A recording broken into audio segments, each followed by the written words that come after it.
ইসলামের এই জন্ম দেশের হয়েছে জন্ম, ইসলামের বিরুদ্ধে গেলে দেশ হবে ভিন্ন, ঠিক কিনা বলেন? ইসলামের এই জন্ম দেশের হয়েছে জন্ম, ইসলামের বিরুদ্ধে গেলে দেশ হবে ভিন্ন। ইসলামের বিরুদ্ধে যারা নিয়েছে অবস্থান, এই বাংলায় ঠাই হবে না, যাও হিন্দুস্তান। জোর কদমে সামনে চলো, বজ্রকণ্ঠে আওয়াজ তোলো, সবাই মিলে একই তালে দাও না স্লোগান, নারায়ে তাকবীর, নারায়ে তাকবীর। আমিন আমিন। আল্লাহ রাব্বুল আলামিন সকলকেই কবুল করুন, সকলে বলি আল্লাহুম্মা আমিন। প্রিয় ভাইরা আমার, এই জন্য সর্বাবস্থায় আল্লাহ রাব্বুল আলামিন আমাদেরকে যেভাবে রাখবে শুকরিয়া আদায় করতে হবে কার? আল্লাহ রাব্বুল আলামিনের শুকরিয়া আদায় করতে হবে।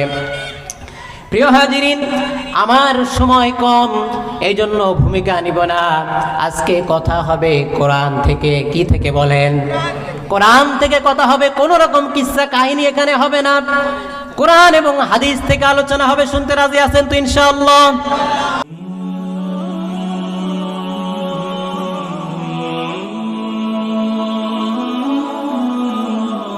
বাংলাদেশের ভিতরে প্রায় 4 লক্ষের উপরে মসজিদ। এই 4 লক্ষ মসজিদের ইমাম প্রতিটি জুমায় তারা আলোচনা করে, কিন্তু অনেক ইমাম এমন আছে কোরআনের হক কথাটা বলতে পারে না। কোরআনের হক কথাটা বলতে পারে না। কেন বলতে পারে না? কারণ কমিটির চাপ, সভাপতির চাপ, সেক্রেটারির চাপ, ক্যাশিয়ারের চাপ। সভাপতি হয়ে বসে আছে সে সুদখোর, কথা বলেন ঠিক কিনা? সেক্রেটারি হয়ে বসে আছে, এক ওয়াক্ত নামাজ পড়ে না, রাসূলের কোনো সুন্নাহ নেই, ঘুষখোর। প্রিয় ভাইয়ের আমার, এটাই হলো বর্তমান সমাজের অবস্থা। এই জন্য ইমাম সাহেব হক কথা কেমনে বলবে? ইমাম সাহেবের হক কথা বললেই আগে তার নলি চেপে ধরবে, কথা বলেন ঠিক কিনা? আগেই তার নলি টিপে ধরবে যে হুজুর আপনার এত বড় সাহস, আপনি আমার মসজিদে ইমামতি করেন, আমি সুদ খাই আমার বিরুদ্ধে কথা বলেন, আমি ঘুষ খাই আমার বিরুদ্ধে কথা বলেন, কথা বলেন ঠিক কিনা? হুজুর আপনার চাকরি আজকেই নেই, যান চলে যান। এইরকম সভাপতি সেক্রেটারি মনে হয় নাই। প্রিয় ভাইয়ের আমার, এই জন্য রাগ করবেন না। আলেমদেরও একটা সীমাবদ্ধতা আছে, তারা দেখে কি আর করার, একটা কিছু বললেই বিপদ। এদিক দিকে এরা হুমকি ধামকি দেয়, ওদিক থেকে উপর দিক থেকে হুমকি ধামকি আছে, কথা বলেন ঠিক কিনা? কিন্তু আল্লাহ রাব্বুল আলামিন বলেন, ইন্নামা ইয়াখশাল্লাহু মিন ইবাদিহিল উলামা।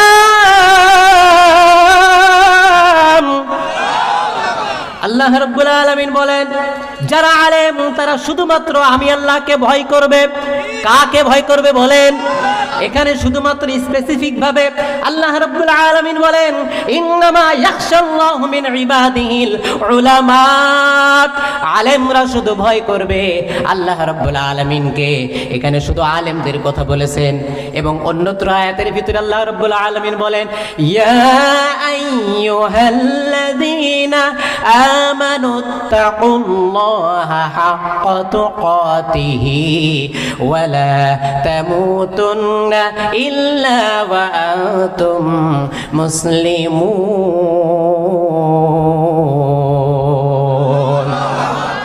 আল্লাহ রাব্বুল আলামিন বলে দিলেন, ও ঈমানদারগণেরা, তোমরা শুধুমাত্র আমি আল্লাহকে ভয় করো, হাক্কা তুকাতিহি, যেভাবে ভয় করা দরকার সেভাবে তোমরা আমি আল্লাহকে ভয় করো। ওয়ালা তামুতুন্না ইল্লা ওয়া আনতুম মুসলিমুন, আর খবরদার খবরদার মুসলমান না হয়ে মৃত্যুবরণ করো না। কথা কার? কথা আল্লাহর। এখানে ঈমানদারদেরকে উদ্দেশ্য করে বলেছে তোমরা আমি আল্লাহকে ভয় করো, আর ওই জায়গায় শুধুমাত্র স্পেসিফিক ভাবে, আলাদা ভাবে, স্বতন্ত্র ভাবে আলেমদেরকে বলেছে, ও আলেমেরা তোমরা শুধুমাত্র আমি আল্লাহকে ভয় করবে। অর্থ হলো তোমরা সভাপতির ভয়ে কোরআনের হক কথা বলা বন্ধ করবে না, তোমরা সেক্রেটারির ভয়ে তোমাদের ইমামতি চলে যাবে, এই ভয়ে তোমরা কোরআনের হক কথা বলা বন্ধ করবে না। যদি তোমরা এটা বন্ধ করো তোমাদের জন্য আছে জাহান্নাম, ঠিক কিনা বলেন? আমার আল্লাহ রাব্বুল আলামিন তিনি বলেন ভয় করো আমি আল্লাহকে, কিন্তু আজকে ইমামেরা সমাজটাও এমন হয়েছে, সভাপতির ভয় করে, সেক্রেটারির ভয় করে, উপরের চাপের ভয় করে। ঠিক কিনা বলেন? এজন্য কবি বলেন কি হবে আলেম হয়ে ইমাম সেজে সমাজেতে, পারো যদি সত্য কথা উচ্চ স্বরে না বলিতে, চাকরির ভয় করো যদি ছেড়ে দাও ওই না গদি, চাকরির ভয় করো যদি ছেড়ে দাও ওই না গদি, কি হবে ধোকা দিয়ে আল্লাহকে। তারা ধোকা দেয় কাকে বলেন? আল্লাহকে। কি হবে বেঁচে থেকে অযথা বিদ্যা শিখে, যদি না গড়তে পারো শোষণবিহীন সমাজটাকে, কি হবে বেঁচে থেকে? জোরে কোন ঠিক কিনা?